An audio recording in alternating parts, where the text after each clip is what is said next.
Thank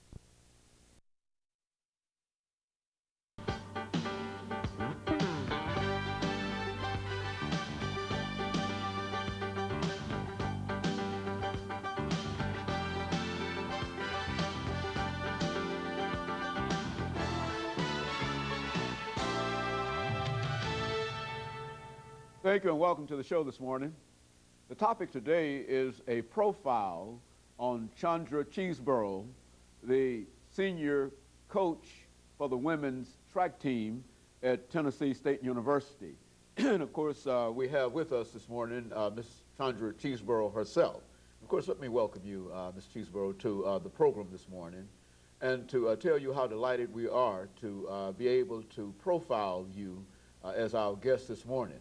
I think that the entire community and the entire world know who you are.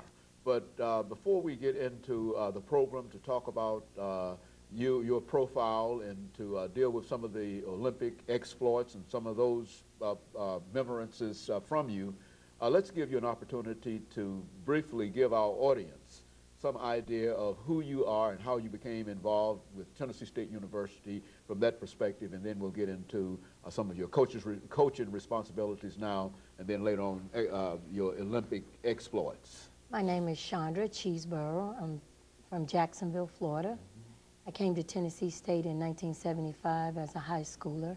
I was in the Tiger Bell summer program where I met Coach Temple at the Junior Olympics in 1974.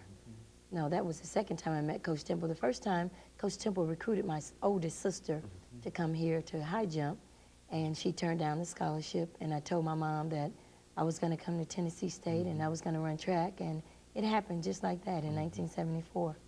And so you came to Tennessee State University in 1974 specifically on a track scholarship? No, it wasn't a track scholarship. In 1975, I came at the summer program. Coach Temple had a summer program where high schoolers could come and run in the summer. Then they would go back and compete for the high school during the year. So I came on under the summer junior program.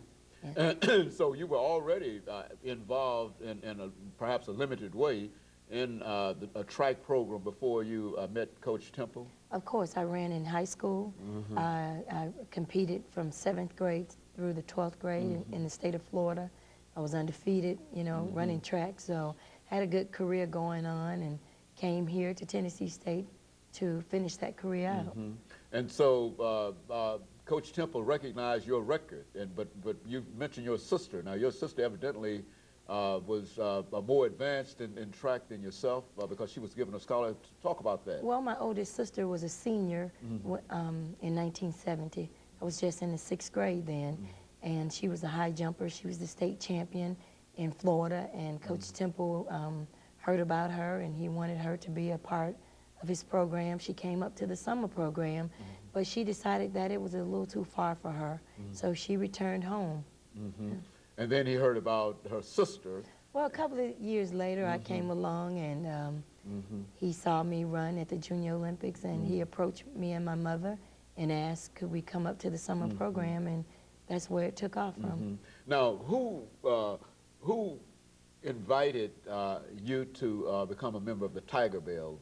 Was Coach Temple the person in charge of the Tiger Bell at this time? Yes, he was. Coach Temple approached us again, and he remembered us from 1970 because his wife had some relatives in Jacksonville also, and the opportunity was there, and I took the opportunity, and I don't regret it at all. Now, I know all of a sudden you just didn't come to Tennessee State University and then go to the Olympics and win all those medals and et cetera. How did all of that develop? I mean, well, it almost worked like that. I was very talented as a youngster in high school, and in 1976, where I made my first Olympic team, I was with the Tennessee State Tiger Bells. I did not medal in 1976, but I made it to the 100-meter finals as a high schooler.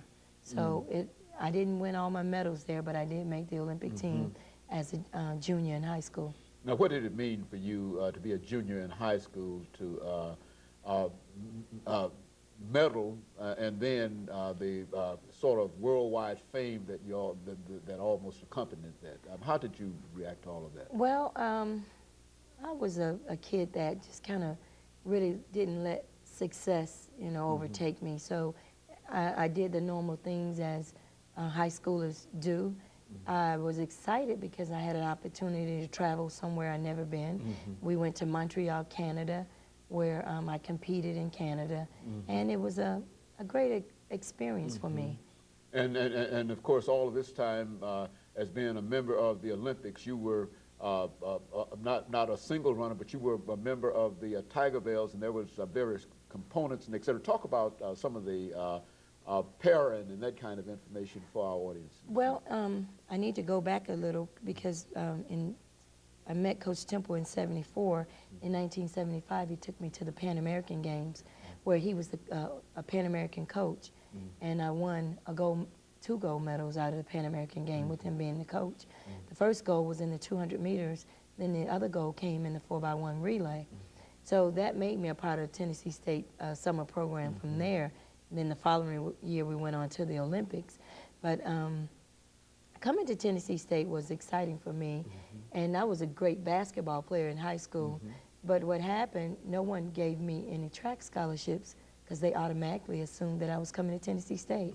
I had more basketball scholarships than track scholarships. Yeah, so I guess they thought that connection with Coach Temple, it was like they're wasting their time to recruit me, but they were. So anyway, coming here and meeting the other young ladies, it was just like a big family. They took me in. I can remember Wilma Rudolph coming back on campus and meeting Wilma, and that just did something to me. I wanted to be a Tiger Bell, so from that point on, I wanted to be like Wilma Rudolph. And I guess Coach Temple gave me that opportunity to go on and be successful in track and field. Well, how many times did you go to the Olympics? Well, I made the 1976 Olympic team. In 1980, I made the team, but they boycotted. And then again, I went back in 1984. Well, what was it in terms of making a decision that you wanted to go to the Olympics? I mean, what kind of training regime and what kind of mind thing did you go through and that you were involved in order to do something like that? First of all, you're going to have a will to win and a desire. And I think that comes from within. If those things are not in place, you can easily give up on your dream. But knowing that I was a talented athlete and things were going really good for me, I won the Pan American Games, made the '76 Olympic team. That desire within me wanted to go to the next level of competition. So after the '80 team, after they boycotted, I wanted to hang around and see if I had a chance to win a medal, which I did. I won 2 golds and a silver. So winning is within. Either you have a heart to win or you don't, People can tell you that you're good and they can see the talent there, but if you don't realize that the talent is there, it's nothing. It's desire. Yes. It is all a great desire. It's a great desire, yes, yes. And of course, would you say that this is not only true in reference to personal efforts, but in reference to team efforts as well? Would that be a part of it? I would say team efforts and just life. In doing anything, it doesn't have to be track. But if you desire to do something and you have that love and that passion for it, you can do anything. Yeah. And of course, that would be true, as you indicated, not only for a person who's involved in track, but that's one of the life's great mysteries in terms of what makes some folks successful and what makes some folks unsuccessful, even though the folks who might not be successful have as much talent in real sense. I believe that some people just go after their dreams more than others. And some people think about their dreams, and they wish they could have done their dreams. But the one that really pursue them, that's the one that's going to succeed. Very good. And of course, I think, Coach, this is exactly the kind of information that we want. And we're going to have our first commercial break here very, very soon, after which we'll come back and we'll have about 8 minutes that we want you to sort of talk about the other relationships in terms of the Olympics and some of the other things, dealing with some of the things that you met in your experiences that you'd like to share with us this morning. And of course, we'll be back with our audience following this short commercial break.